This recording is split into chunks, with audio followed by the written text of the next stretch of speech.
Bien, bonjour à toutes et à tous. Géraldine Bruguier, responsable éditoriale aux éditions de l'Argus. Je vous remercie de nous avoir rejoints pour ce premier webinaire des éditions de l'Argus. Aujourd'hui, nous avons le plaisir de recevoir Isabelle Monin-Lafin, associée fondatrice de la société Astrée Avocat. Elle est spécialiste depuis 1990 des problématiques liées à la distribution en assurance. Elle est aussi co-auteure du livre La distribution en assurance, banque, finance, avec Grégoire Dupont et Jérôme Speroni, dont la 5e édition est parue en janvier dernier aux éditions de l'Argus. Ouvrage qui revient largement sur les enjeux de la directive distribution en assurance.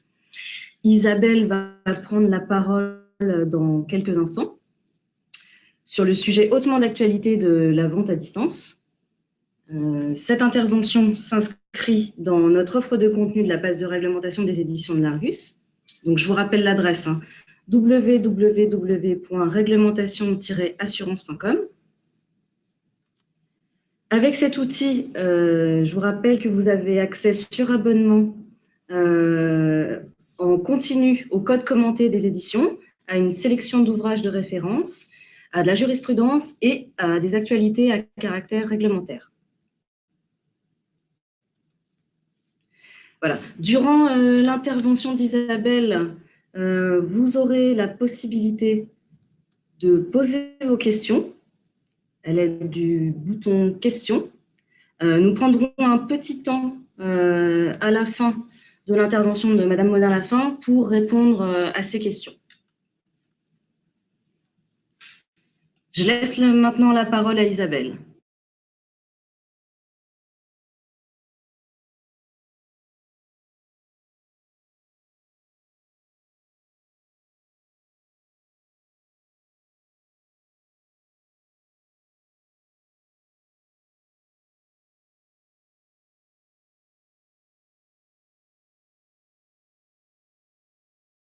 Bonjour à tous. Je suis bien ravie de vous retrouver pour évoquer un sujet hautement d'actualité, on va presque dire anxiogène, concernant la commercialisation à distance de produits d'assurance. Le sujet est effectivement d'actualité, à la fois il mérite d'être précisé et j'espère qu'à l'occasion de cette intervention, d'une part, vous aurez une connaissance parfaite des exigences, mais surtout, vous serez rassurés sur le fait qu'il est toujours possible de vendre des contrats d'assurance à distance, puisque bon, je pense que je ne trahirai aucun secret et aucune nouveauté pour dire que l'essentiel de la commercialisation de produits d'assurance se fait à distance aujourd'hui. Donc, il n'est pas question d'envisager aujourd'hui de dire il faut voir tous ces clients face à face, puisque les clients sont de moins en moins en face à face avec les professionnels qui leur commercialisent des produits d'assurance, mais sont de plus en plus amenés à faire l'acquisition et à acheter des produits d'assurance, et d'ailleurs plein d'autres produits, sans être face à leurs professionnels. Donc je crois qu'il faut effectivement, d'une part, ensemble, que l'on redéfinisse exactement le contour, c'est-à-dire qu'est-ce qu'on appelle vente à distance et qu'est-ce qui fait qu'aujourd'hui on en parle. On abordera ensuite les obligations qui en découlent, et on se permettra également de faire un tour d'horizon sur les obligations en général qui doivent être communiquées aux clients dans le cadre de la commercialisation d'un produit d'assurance à distance.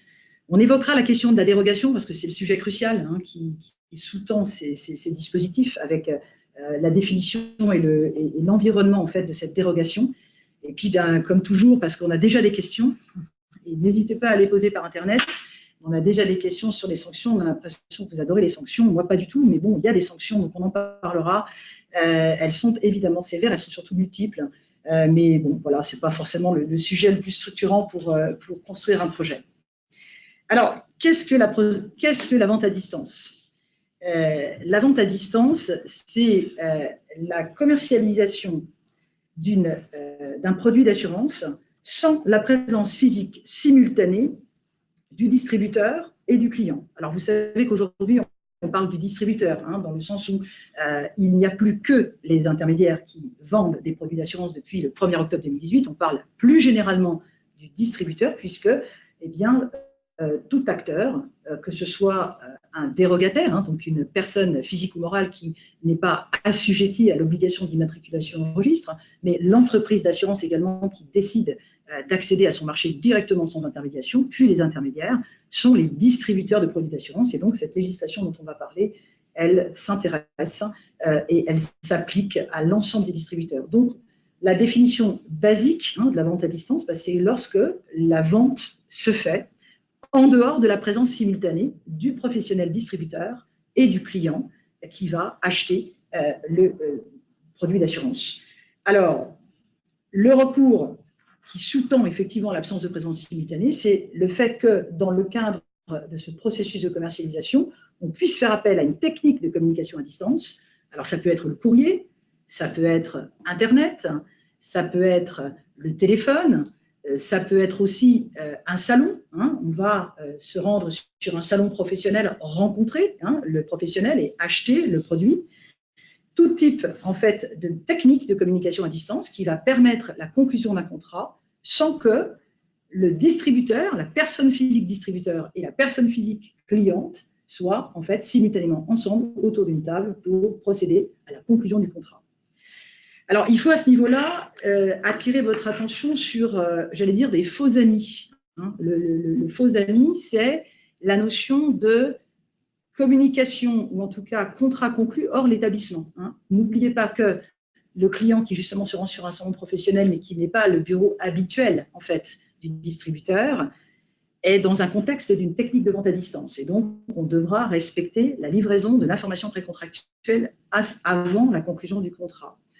On a aussi ce qu'on appelle les situations qui sont en fait plus hybrides, moins caricaturales, moins binaires. Et en fait, je pense que vous allez certainement nous soumettre des cas, je dirais un peu des casse-têtes chinois, c'est-à-dire qu'on peut avoir des ventes qui sont séquencées. Le client va rendre visite dans les locaux du professionnel au professionnel, puis ensuite il va consulter le site internet du professionnel, prendre de l'information, potentiellement remplir un formulaire qui va renseigner sa connaissance client, ses coordonnées, ses besoins, ses exigences, puis ensuite retourner voir le professionnel, puis potentiellement signer son contrat à distance ou par courrier. Voilà, toute technique qui va mettre en évidence que la conclusion du contrat en fait, n'a pas été faite physiquement avec le professionnel et que le conseil qui a été donné au client n'a pas été fait en face à face, doit s'analyser effectivement comme une vente à distance. En fait, si vous voulez, l'enjeu est surtout la question de la temporalité de la vente. Et quand on parle de façon très électrique aujourd'hui de la vente à distance, je crois qu'on évoque surtout la vente en un temps, c'est-à-dire la vente qui est faite de façon instantanée, simultanée, au cours d'une seule et même opération, et celle qui se fait donc essentiellement par des moyens autres que la vente physique en face à face. C'est celle-là, en fait, qui distingue en fait la vente classique de la vente asécurisée. Pourquoi? Eh bien, les autorités s'en font l'écho parce qu'elles exposent des populations fragiles, elles exposent des personnes physiques à des sources d'incompréhension, à des sources de précipitation qui nécessitent que la protection de ces personnes soit accrue et que les obligations qui pèsent sur le professionnel soient hautement vérifiées pour que, quand bien même la vente puisse se passer dans un temps très court et sans réflexion en fait du client, la vente puisse être déclarée valable parce que l'ensemble des informations et du processus classique de vente aura été respecté par le professionnel. Donc, en réalité, on a tendance aujourd'hui à dire que la vente à distance pose problème, ou en tout cas nécessite les attentions des régulateurs, mais surtout parfois des juges lorsqu'ils sont saisis de réclamations, quand elle s'est passée en un temps. C'est surtout cet aspect-là qui est surtout aujourd'hui hautement surveillé. Alors, je vous ai également dit que c'est une réglementation qui est applicable à tous, parce que j'allais dire, peut-être excès de précipitation, on a tendance à parler du code de la consommation. Il est vrai que le code de la consommation introduit des règles particulières pour la vente à distance à un consommateur, mais il faut ne pas oublier que le code des assurances réglemente également la vente à distance et que lorsque l'on parle du dispositif de l'article L521 et suivant, eh bien, ces règles s'appliquent à toute vente de produits d'assurance. Ce qui veut dire que il faut garder à l'esprit un dispositif en deux temps, cumulatif. Lorsque je m'adresse à un client et que je commercialise un produit d'assurance à distance, si c'est un professionnel, je dois m'inscrire dans le contexte des dispositions du Code des assurances. Et si c'est un consommateur, je dois ajouter les contraintes complémentaires que le Code de la consommation m'impose, de sorte qu'il n'y a pas un caractère alternatif. Cette réglementation est applicable à tous.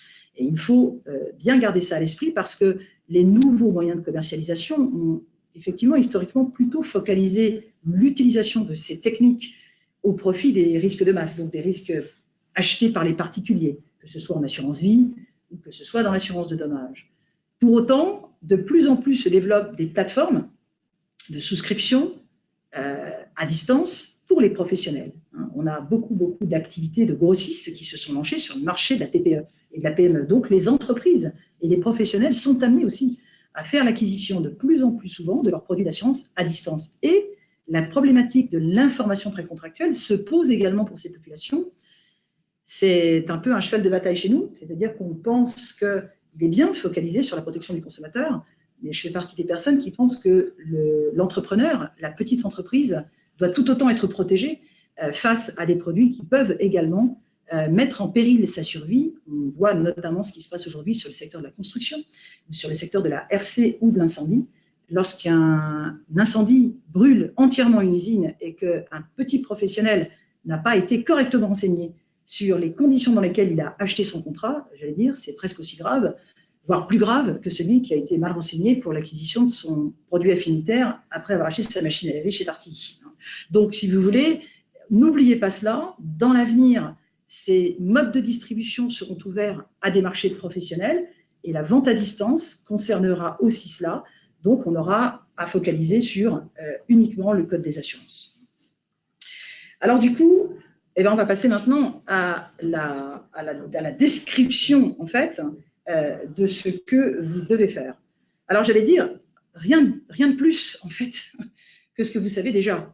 C'est là où, effectivement, il y a un petit rapport d'étonnement toujours de notre part sur le côté très, très électrique aujourd'hui de ces problématiques de vente à distance, puisque, au fond, le Code des assurances, lui, instaure une règle qui est valable dans tout type de commercialisation, qui est que, et vous le savez, vous devez informer vos clients d'un certain nombre de choses concernant votre situation économique par rapport à vos fournisseurs et votre identité, ainsi que livrer une information préalable concernant le produit d'assurance que vous allez proposer aux clients avant la conclusion du contrat. Ça, c'est la règle.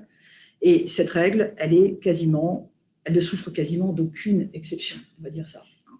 On va le voir plus tard dans le développement, on a relativement peu d'exceptions, de sorte que finalement, à distance ou en face à face, quoi qu'il en soit, je crois que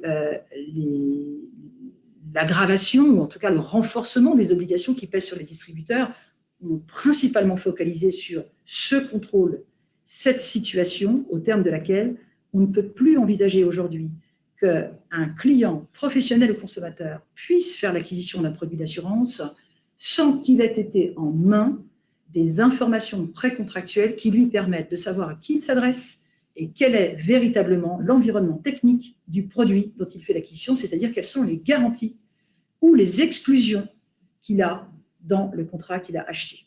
Donc en fait, ça c'est tout l'enjeu de la directive.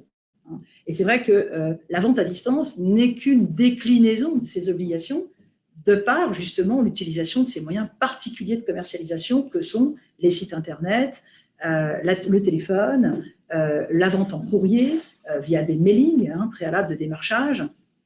Mais en fait, ça ne change pas grand-chose puisque en toutes circonstances, vous devez livrer cette information avant la conclusion du contrat. Donc c'est vrai, j'en entends peut-être beaucoup la rouspéter derrière leur ordinateur en disant non, en fait, si, c'est bien la règle. Quelles que soient finalement les situations, vous n'avez pas à considérer que parce que c'est de la vente à distance, vous avez finalement des obligations qui sont plus contraignantes. C'est le cas dans toutes les ventes. On doit livrer l'information avant la conclusion du contrat. Donc il suffit juste de trouver comment on va faire dans le cas d'une vente à distance plutôt que pourquoi, en fait. On sait qu'on doit le faire et la seule différence, c'est qu'on n'est plus face au client, donc on ne lui remet pas un papier avant la conclusion du contrat. On doit juste trouver un moyen technique qui nous permet de concilier la technique de communication à distance avec l'obligation légale de livraison d'une information précontractuelle avant la conclusion du contrat. Alors, on va reprendre quand même les informations dans leur contenu. On se rappelle que dans le cadre de l'identité de l'assureur et de l'intermédiaire, lorsque l'on est face à un consommateur, vous avez des obligations complémentaires qui est qu'au-delà du nom de l'assureur, vous devez également donner ses coordonnées. Ça, c'est l'article L112.1 qui rajoute, en fait, L112.2, pardon, qui rajoute au dispositif du Code des assurances. Le consommateur, lui, doit être renseigné de l'identité complète de la compagnie d'assurance.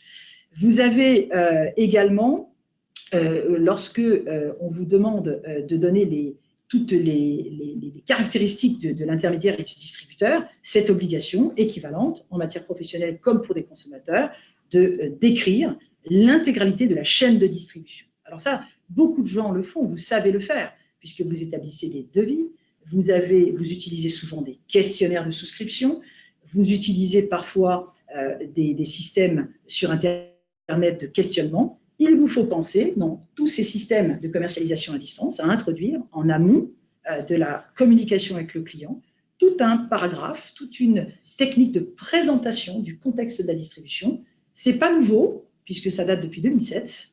Ça a été renforcé par la directive européenne, mais c'est hautement présent dans le cadre de la vente à distance, avec des obligations complémentaires pour les consommateurs, puisque au stade de la présentation, vous devez présenter votre fournisseur de façon intégrale, ce qui n'est pas le cas lorsque vous faites de la vente intermédiaire auprès d'un professionnel.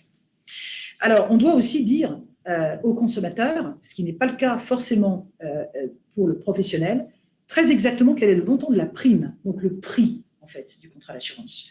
Chose que habituellement vous faites, puisque dans les documents précontractuels d'information et de conseil, y compris à l'égard d'un professionnel, il va de soi que ça fait partie quand même d'un des points déterminants de l'engagement.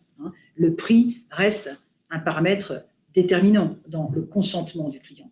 Néanmoins, c'est une obligation légale dans la vente à distance à un consommateur. C'est donc l'obligation que vous avez de faire figurer dans le document précontractuel le montant de la prime qui sera perçue en contrepartie du service de l'assurance. Vous le savez aussi, depuis la nouvelle directive, toute la question liée à la rémunération. Ça, c'est un dispositif nouveau. Encore une fois, il n'est pas propre à la vente à distance. Je vais peut-être en perdre quelques-uns qui vont se dire, bon, bah, si finalement il n'y a rien à dire sur la vente à distance, peut-être aller faire autre chose. En fait, c'est juste que tout ce que vous avez mis en place pour vendre vos produits d'assurance, vous devez bien entendu veiller à ce que ce soit opérationnel en vente à distance, mais vous êtes en fait assujetti à cette obligation et depuis le 1er octobre, vous le savez, intervient dans les obligations d'information un paramètre complémentaire qui est le descriptif de vos mécanismes de rémunération. Alors, je rappelle, en assurance vie, c'est le montant, les coûts et frais, bon, on en a déduit qu'en fait, il fallait dire en fait combien on gagnait sur tous les sujets, et en dommages, c'est-à-dire pour les assurances de dommages, ce sont les natures de rémunération. Vous pouvez vous contenter de donner les modalités de perception des commissions que vous percevez, sauf si vous associez à cela ce qu'on appelle aujourd'hui les honoraires, c'est-à-dire les sommes qui sont versées directement par vos clients et qu'on appelait autrefois les frais, frais de dossier, frais de gestion, enfin tout ce qu'on n'osait pas vraiment nommer, mais qui existait vraiment et qui participent à une rémunération importante pour les distributeurs pour tout simplement amortir leurs coûts d'acquisition et de gestion des contrats d'assurance. Que dire d'autre? Eh bien, le consommateur en vente à distance, par rapport au professionnel, se doit aussi d'être renseigné sur la durée et les caractéristiques du contrat, mais j'allais dire, pour avancer, depuis que nous avons le document normalisé d'information sur le produit, que vous devez également de remettre, toutes ces obligations se sont quand même fortement lissées. Et si on fait l'inventaire de ce qui est propre aux consommateurs par rapport aux professionnels, à part le délai de renonciation, il n'y a plus vraiment grand-chose, puisque les documents normalisés, qui doivent être également remis aux professionnels, contiennent toutes ces informations sur la nomination de l'assureur, puisqu'on met son numéro d'agrément, son nom. On indique évidemment le mécanisme contractuel auquel l'assuré va être assujetti, les questions de résiliation, de temporalité du contrat. Donc, au final, on se rend compte que toutes ces obligations complémentaires qu'on a dans le Code de la consommation, qui sont au nombre de 3 ou 4, de plus que celles qui figurent au Code des assurances, sont finalement lissées entre consommateurs et professionnels au travers de la communication de ce fameux document normalisé d'information sur le produit, en anglais IPID, vous le connaissez tous. Il pose beaucoup de difficultés aujourd'hui pour être également intégré dans la documentation précontractuelle avant conclusion du contrat, mais il fait partie de l'environnement informatif auquel vous êtes contraint de vous soumettre pour que votre vente soit tout à fait conforme. Alors, un mot justement sur la différence. Eh bien, la différence, c'est le droit de renonciation. Ça, c'est sûr.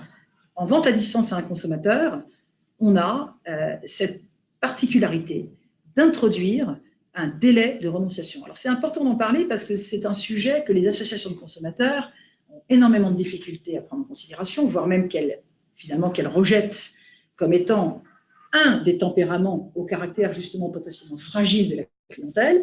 Et partant de là, il est important justement qu'on puisse ensemble se rappeler que le délai de renonciation fait partie intégrante de la vente à distance à un consommateur. Elle est consubstantielle à cette mécanique de vente. De sorte que si vous vous astreignez à ce que vos processus de vente à distance, y compris dans le cadre de la vente en un temps, favorisent une communication précontractuelle avant la conclusion du contrat, dans des contextes qu'on verra qui sont en fait lisibles, intelligibles et qui ne procèdent pas évidemment ni de mensonges ni de contre-vérité sur les produits. Vous êtes sécurisé, et tout le monde devrait se dire qu'on est sécurisé par la capacité qu'aura ensuite le consommateur, dans un délai de 14 jours pour le dommage et 30 jours pour la vie, de pouvoir dire au fond, non, j'ai réfléchi, et finalement, après réflexion, je ne suis plus en mesure d'accepter de m'engager dans le contrat.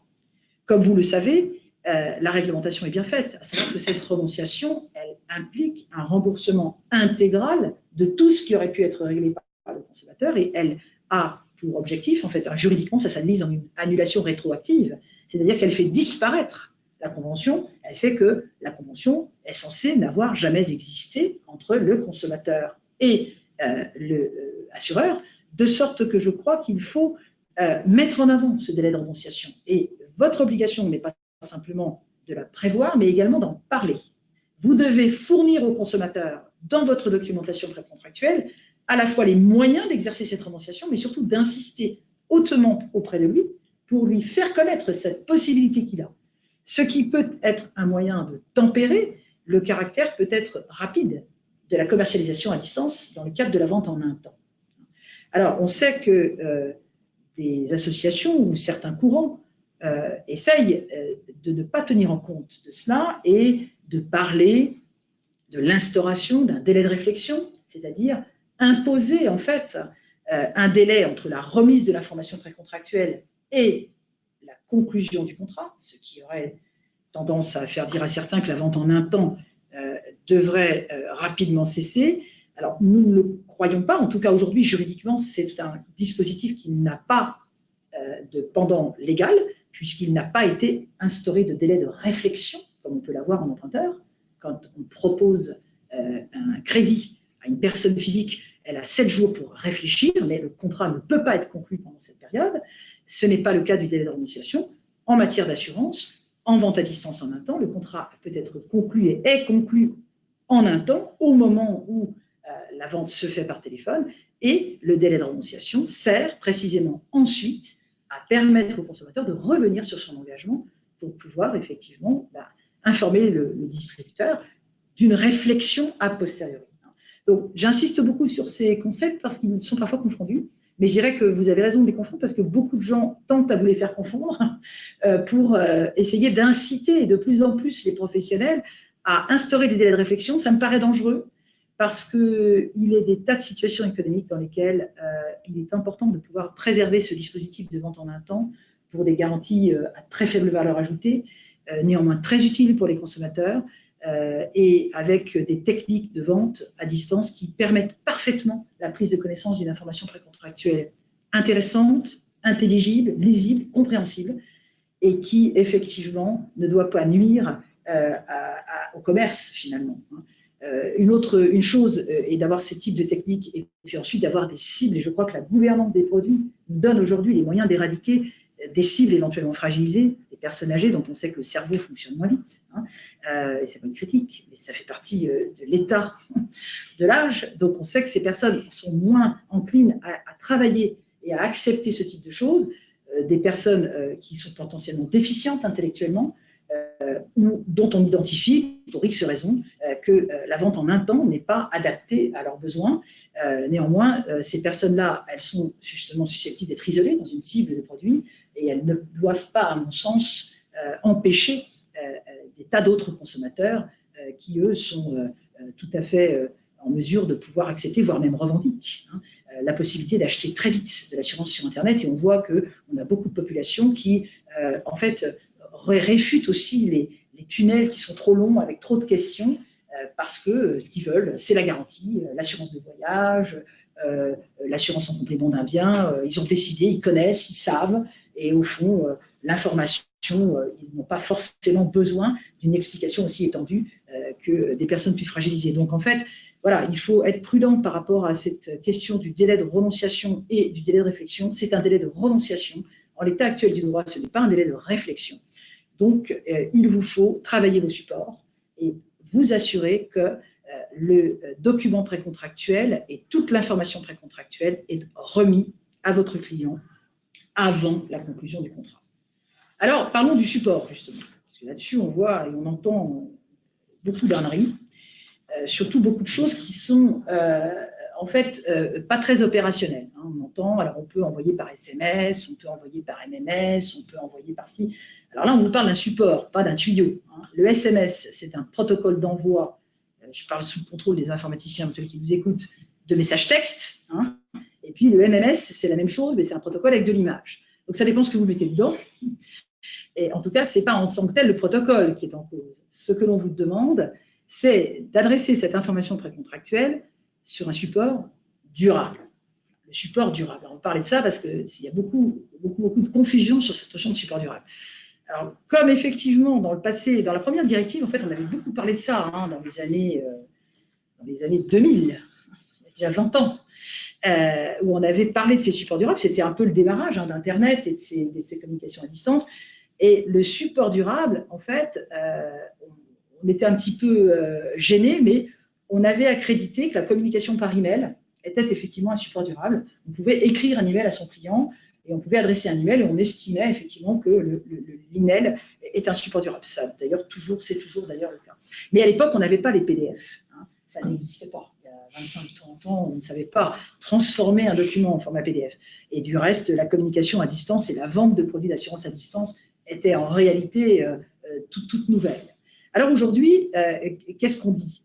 On dit que la plupart des contrôles et puis des retours d'expérience des autorités sur ces sujets ont mis en évidence que, à force de vouloir faire de la distance, on a fait surtout de la mauvaise qualité.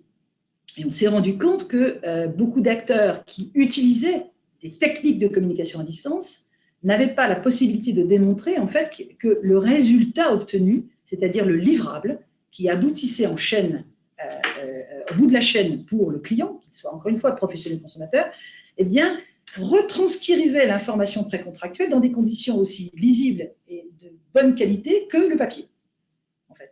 Alors, quand on était sous le papier, on avait des beaux papiers, des beaux triplicata, des beaux documents, on avait des conditions générales qui étaient lisibles, le client ne les lisait peut-être pas, c'est ce que pensent beaucoup de gens, néanmoins, elle existait. Cette information précontractuelle, elle était bien livrée au client avant la conclusion du contrat. Puis on s'est rendu compte que dans les années 2000, et là c'est plutôt 2005-2006, on a beaucoup développé les modes de communication à distance, mais au détriment de la qualité de service rendu au client. Et ça, c'est un vrai constat. Si vous lisez les écrits des commissions qui ont travaillé là-dessus au niveau européen, les experts, voire même notre régulateur, hein, qui ne s'en est pas caché dans certains rapports, hein, la CPR le dit, hein, il y a une très mauvaise qualité des livrables qui sont associés à ça. Donc, du coup, retour de bâton. Qu'est-ce qu'on dit au 1er octobre 2018? Eh bien, le support durable, c'est avant tout le papier. C'est d'abord et avant tout du papier. Donc, vous devez vous assurer que votre client reçoive un papier avant la conclusion du contrat. C'est là que ça coince pour la vente par téléphone ou la vente même à distance, c'est-à-dire si on est sur un site internet et qu'on conclut par un site internet et via un site internet avec des chats ou une possibilité d'accéder à des téléconseillers. Parce que on n'a pas la possibilité de transmettre un papier dans un fluide, ça c'est pour ne sait pas faire, et on n'a pas non plus la possibilité d'obliger le client en fin de compte à télécharger. Donc on se dit tiens, comment est-ce qu'on va faire? Alors c'est là qu'intervient le substitut au papier, qui est tout à fait autorisé, mais qui dans les deux cas, que ce soit en vente normale ou en vente à distance, nécessite que vous receviez l'accord du client. Donc, vous pouvez introduire un support durable, autre que le papier, à charge pour vous d'en avoir porté la connaissance au client, que le client ait donné son accord pour que vous puissiez procéder de la sorte et que le client, néanmoins, ait la possibilité de recevoir le papier, ce qu'il peut toujours faire. Parce que vous avez beaucoup de gens qui n'ont pas forcément d'imprimante. Et qu'est-ce que c'est finalement le support durable? C'est le support, en fait, dématérialisé dans lequel figure le document. Ce n'est pas le fluide. Donc, on ne va pas se mentir, c'est un format PDF.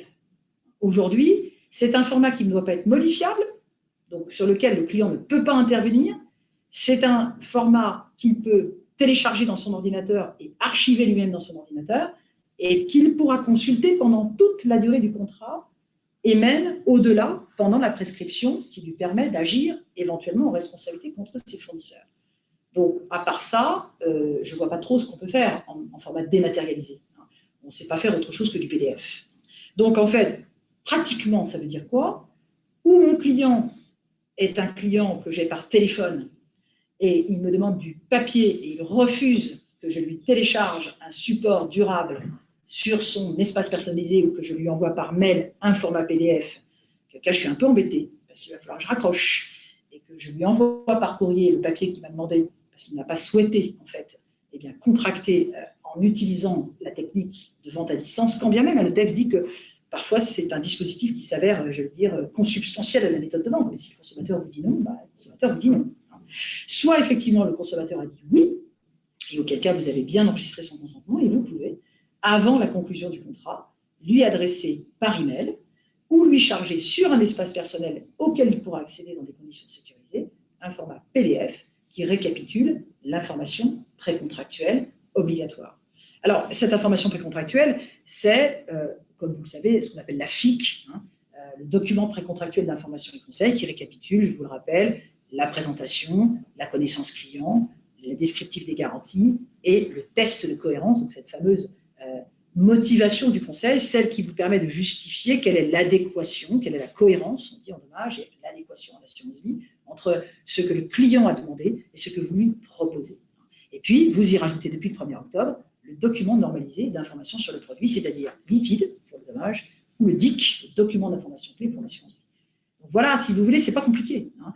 Ne vous embarquez pas dans des réflexions stériles sur MMS, machin, non, c'est un format PDF ou du papier, et en fonction de ça, ben, on avise et on met en place les processus qui nous permettent de nous assurer en fait que ces dispositifs sont présents, qu'ils sont téléchargeables, et qu'a posteriori, ben, si on vous demande le dossier, vous serez capable de montrer que le client a bien été en main de ces informations précontractuelles avant la conclusion du contrat. Actuellement, en temps réel, il peut très bien recevoir la documentation précontractuelle à 15h38 et avoir signé son contrat à 39, puisque vous n'avez pas d'autre obligation pour l'instant que de démontrer que l'information lui a été donnée avant. Néanmoins, il sait, à distance, si c'est un consommateur, qu'il aura 14 jours pour renoncer, ou 30 jours en assurance vie, si la lecture a posteriori de vos conditions générales ou de vos documents eh bien, s'avérait pour lui négative et donc lui faisait renoncer à cette garantie. Donc voilà sur le support durable. Alors je rappelle également que donc, les effets de la renonciation, on les a traités, elles sont générales et il est évident que vous n'avez donc pas de crainte en fait à vous engager dans les processus de vente à distance. Encore une fois, c'est l'avenir. Je pense que il serait complètement illusoire de penser que les gens vont venir dans vos boutiques ou dans vos points de vente à l'époque où, au contraire, on essaye de favoriser la communication à distance, ne serait-ce que pour des raisons écologiques. Donc, il faut absolument investir dans la vente à distance, tout en étant conscient que ce n'est pas parce qu'on fait de la vente à distance qu'on doit faire de la vente dégradée. Et il faut favoriser la qualité de l'information aux consommateurs ou aux professionnels par de la documentation précontractuelle tout aussi fiable et tout aussi lisible que celle qui était faite autrefois sur le papier dans le cadre d'un rapport en face à face. On traite maintenant de la dérogation parce qu'il y a un dispositif dans le Code des assurances qui permet de fournir cette information précontractuelle après la conclusion du contrat. Alors bien entendu, vous savez que la presse s'est fait l'écho de beaucoup d'acteurs, en tout cas c'est une tentation qu'on aurait aujourd'hui de dire bon, alors on va regarder un peu cette dérogation, puis on va essayer de dire qu'on s'y trouve.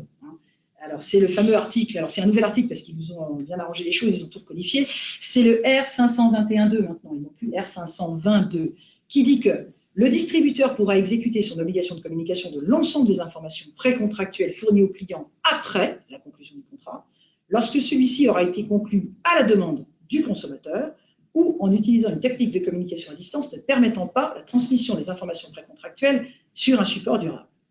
Alors évidemment, cette dérogation, elle fait dire à beaucoup de gens, bon, alors, c'est le client qui m'a appelé, donc du coup, il m'a demandé le produit, donc dans ces contextes, je n'ai pas besoin de lui livrer l'information précontractuelle avant la conclusion du contrat, et j'ai beau lui faire une vente par téléphone, en un temps, eh ben, je lui enverrai l'information après la conclusion du contrat. Alors, c'est tout à fait séduisant, mais c'est quand même pas le sens du texte.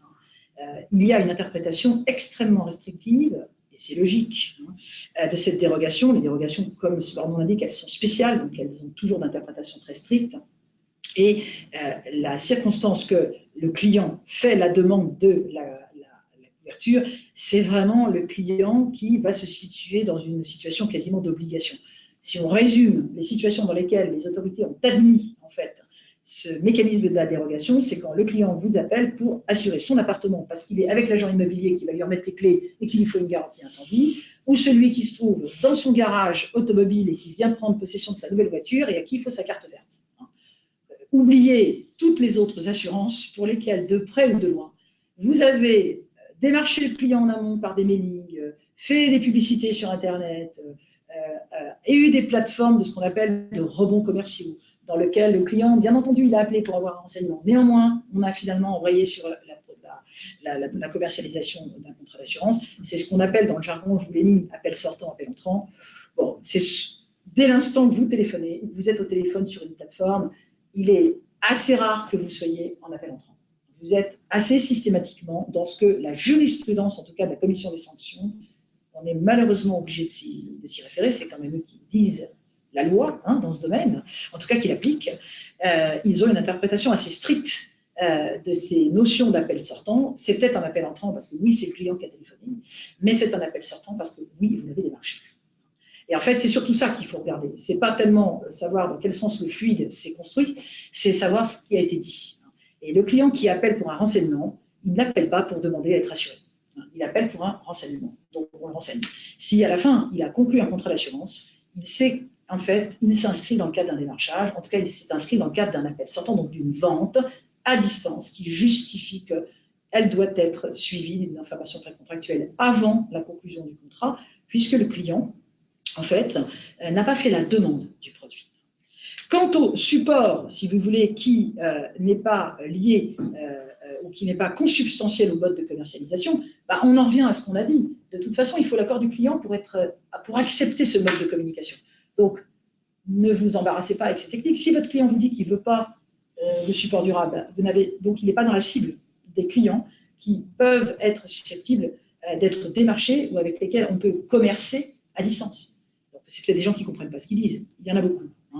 Mais il faut dans ces cas-là faire œuvre de pédagogie et, en tout état de cause et pour l'heure, les exclure de la cible de votre marché. Parce que vous aurez des ennuis ensuite par rapport à la conformité de votre vente, puisque le client n'aura pas expressément accepté d'avoir été vendu dans ce sens.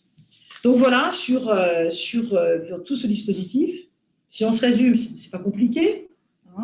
Il faut juste que vous veillez au processus. Donc là, j'insiste beaucoup. Finalement, s'il n'y a qu'une chose à faire, il est tout à fait possible, voire même indispensable, d'avoir des techniques de commercialisation à distance. Je l'ai dit dans tous les secteurs de l'activité de l'assurance. Il est indispensable, par contre, que vos processus soient particulièrement travaillés et que vos procédures vous permettent de clarifier vis-à-vis de votre clientèle les temps de la vente. Et il y a un temps précontractuel et un temps post-contractuel. Il vous faut bien temporiser l'envoi de ces documents pour vous assurer une conformité de vos ventes. Les sanctions, il y en a quand même pas mal. Alors, on pense évidemment aux sanctions ACPR parce qu'elles ont une vertu, c'est qu'elles sont particulièrement regardées. Et il est vrai qu'il y a eu des sanctions d'autorité sur ces sujets. Et notamment, vous pouvez les lire. On vous donnera énormément de renseignements justement sur ce dont je vous ai parlé, sur la notion d'appel sortant, sur les techniques de vente, sur qu'est-ce que c'est qu'un support durable. En gros, je vous ai dit la même chose, on connaît bien ces décisions. Néanmoins, il faut que vous sachiez que la direction départementale de la protection des populations, la DDPP et les DGCCRF font également énormément de contrôles, beaucoup plus du reste que les autorités. Et les sanctions, là, elles sont vraiment plus sévères parce que ce sont des sanctions pénales qui peuvent également intervenir intervenir contre les dirigeants. Donc, oui, il y a des sanctions administratives, elles sont là, il ne faut pas les ignorer. Elles vont envoyer de l'avertissement jusqu'à le retrait. Bon, il y a eu quand même des réquisitions de suspension temporaire, mais bon, on va dire que ça se résout quand même souvent en amende et puis en plan de mise en conformité. Mais nous sommes alertés en ce moment, en 2019, sur une très forte recrudescence de contrôle des DPP.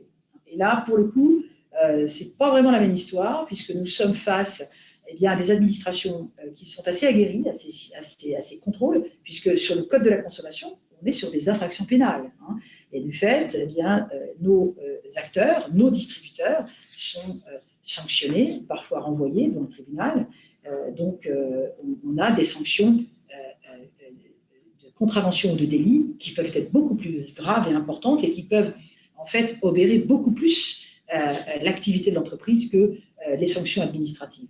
Et puis, les troisième sanctions, c'est la sanction de l'image, la sanction de votre réputation, la sanction que peuvent vous infliger aussi des clients qui vont vous assigner. Donc, tout ça pour dire que je n'aime pas parler de sanctions parce que je trouve que ce n'est pas très constructif, mais la sanction n'est que le reflet potentiellement d'un manque d'analyse sur la qualité de vos services, la qualité que vous astreignez à votre conseil. Donc, améliorez votre conseil, améliorez vos process de vente et il n'y aura pas de sanction. Voilà, je crois qu'on a fait le tour, Géraldine, de toutes ces questions. On a terminé. Hein. Alors, je crois que le processus, c'est que vous avez dû, pendant mon intervention, nous poser beaucoup de questions. On va donc faire une petite pause de 5 minutes pour que nous puissions bien les étudier. Et puis, je vous reprends dans 5 minutes pour répondre à toutes les questions. Alors, n'hésitez pas à poser des questions. Néanmoins, là, je vais les analyser. Donc, vous avez quelques minutes pour poser des questions et puis on reprend l'antenne pour répondre à vos questions dans 5 minutes. Merci beaucoup.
Rebonjour à tous.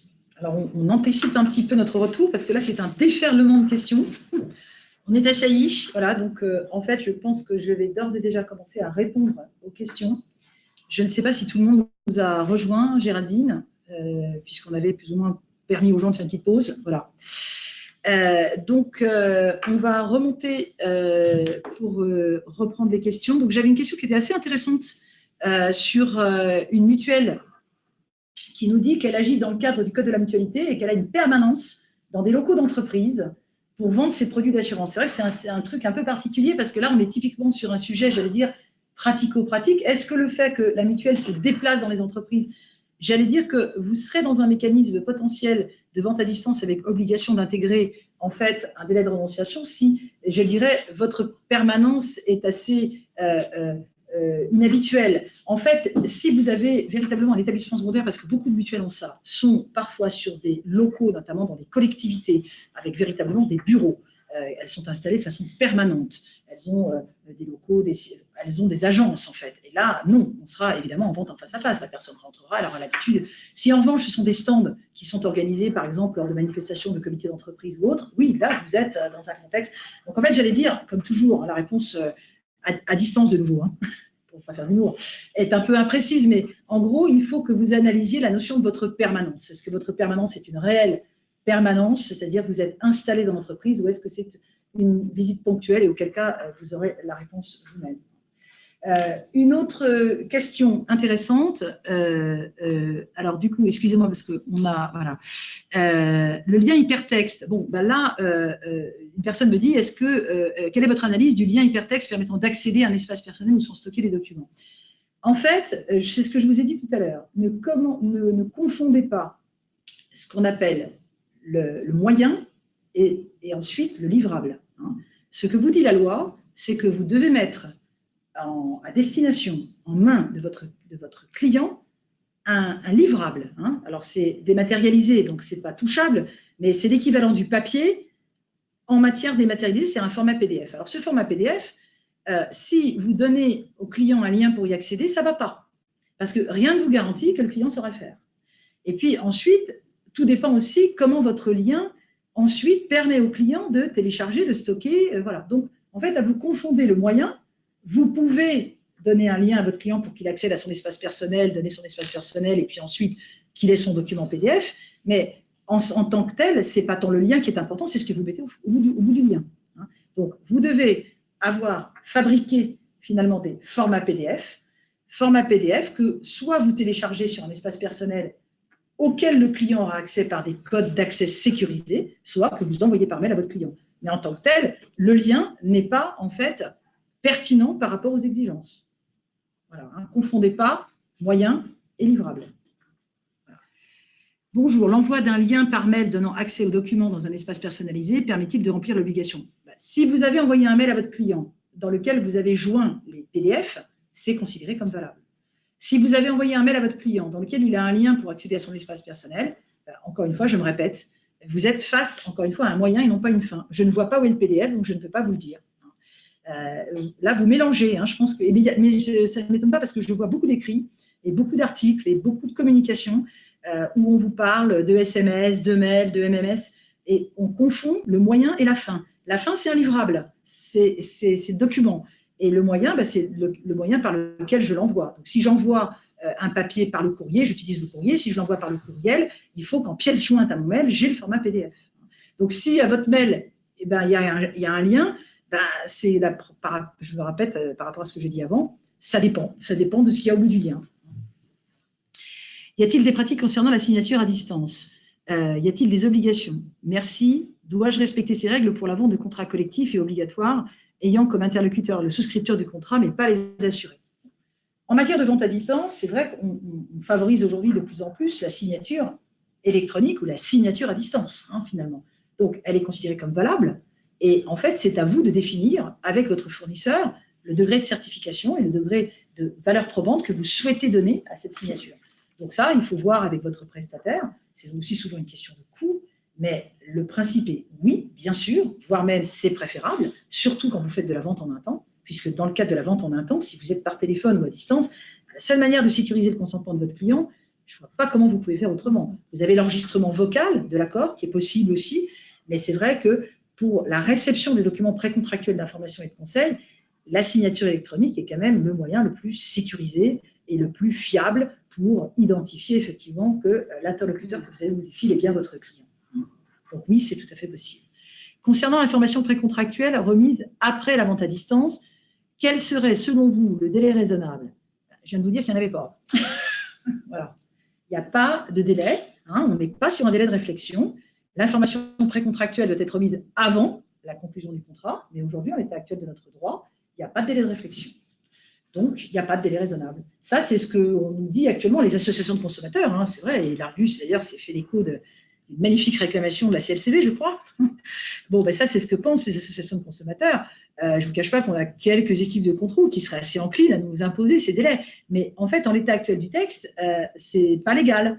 Donc, vous avez l'obligation de remettre votre information précontractuelle avant la conclusion du contrat, mais vous pouvez le faire 2 secondes avant, 1 minute avant. Alors, la meilleure façon de couper court aux critiques, c'est de le faire. Avant de savoir quand, essayez déjà de le faire bien. Plus votre information précontractuelle sera fiable et résultera de documents qui sont lisibles et qui sont en fait pertinents, moins on vous fera la critique de la revoir remis tôt. Parce qu'elle aura été associée, cette information, à des explications. Et on est, nous, très, très confrontés. On a énormément de clients qui nous font intervenir sur des processus de vente à distance. Croyez-moi, ceux qui font l'effort d'avoir de très bons scripts, de former leurs téléconseillers, d'avoir une très belle documentation, ont de moins en moins de problèmes avec les délais de renonciation. C'est logique. Un client qui est bien renseigné, qui reçoit une documentation lisible, qui est accessible, il a acheté en connaissance de cause et il n'y a pas de raison qu'il renonce à son contrat. Je mets à part la population fragile, mais ça, c'est une question de cible. Et je pense que aussi nos autorités orienteront leur contrôle sur le mécanisme de la gouvernance. C'est vrai que la vente par téléphone n'est pas une vente adaptée aux personnes âgées. Et ça, je pense que tout le monde le sait et qu'il faut éviter de s'adresser à ce type de population. Bonjour Isabelle, donc c'est quelqu'un qui me connaît. Vous nous avez dit donc bonjour. Vous nous avez dit que pour introduire un autre support d'information que le papier, il faut l'accord du client. Oui, il faut l'accord du client. Alors normalement, oui, ça doit résulter, alors par téléphone, d'un oui, je suis d'accord. Oui, il faut cristalliser dans votre parcours le fait que le client est tout à fait d'accord de passer par cette voie de la dématérialisation. Voilà. En général, ça fait partie déjà des processus que vous avez introduits dans vos documents précontractuels, puisque la question de l'acceptation du mode de communication à distance était déjà dans le Code de la consommation. Ces textes, de ce point de vue-là, n'ont pas été modifiés. Alors, de plus, que pensez-vous des appels entrants dits rebonds? Je l'ai dit tout à l'heure, hein, le rebond commercial, pour moi, c'est ce que vous appelez, vous, des appels sortants. C'est-à-dire que ce sont des appels qui nécessitent que vous transmettiez l'information précontractuelle avant la conclusion du contrat. Alors, je n'ai pas de questions. Bon, voilà, donc là, il y a des petits mots sympathiques. Merci beaucoup. Merci Gaëlle. Là, je peux la nommer. Merci pour la classe. Bon, bah, voilà, ça, c'est des compliments. Alors, merci à tous. Hein. Alors, si nous remettons un document imprimé dans... Une question qui était posée en amont. Ouais. Alors, j'avais des questions qui avaient été posées en amont de l'émission également. Si on rencontre le client, mais avec un parcours digitalisé, document numérique, signature électronique, cela est-il juridiquement assimilable à la vente à distance, bien que ce soit différent d'une vente? Ah oui, très bonne question. Effectivement, si vous êtes dans votre agence, dans votre cabinet, et que vous utilisez un site de souscription et que le client est avec vous, on n'est pas dans de la vente à distance. Là, en général, c'est un outil de souscription qui est à la main du distributeur et que le distributeur, en fait, utilise avec son client en face à face. Et du coup, il peut faire signer son client électroniquement. Là, on n'est pas dans de la vente à distance si ça se passe dans votre local. Hein. N'oubliez pas que malheureusement, la vente hors établissement, si vous vous déplacez chez votre client avec une tablette, ou si même vous rencontrez votre client sur un salon, ou même, comme là, nous a dit cette mutuelle au départ, vous avez des permanences, donc des permanences qui ne sont pas permanentes en fait. Donc de temps en temps, des présences sur des sites autres que votre bureau, vous êtes par contre dans le contexte d'une vente à distance. Voilà. Je repasse la parole à Géraldine, qui avait des choses à vous dire.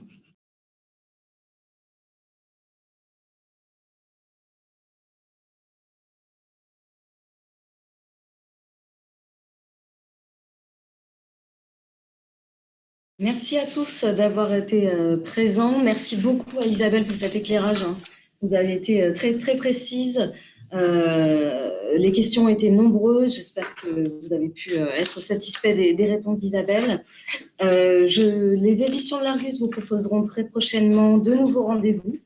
Et je vous rappelle que l'ouvrage d'Isabelle Moinin-Lafin, La distribution en assurance, banque et finance, est disponible en librairie et sur notre site internet éditionargus.com. Merci une nouvelle fois. Au revoir.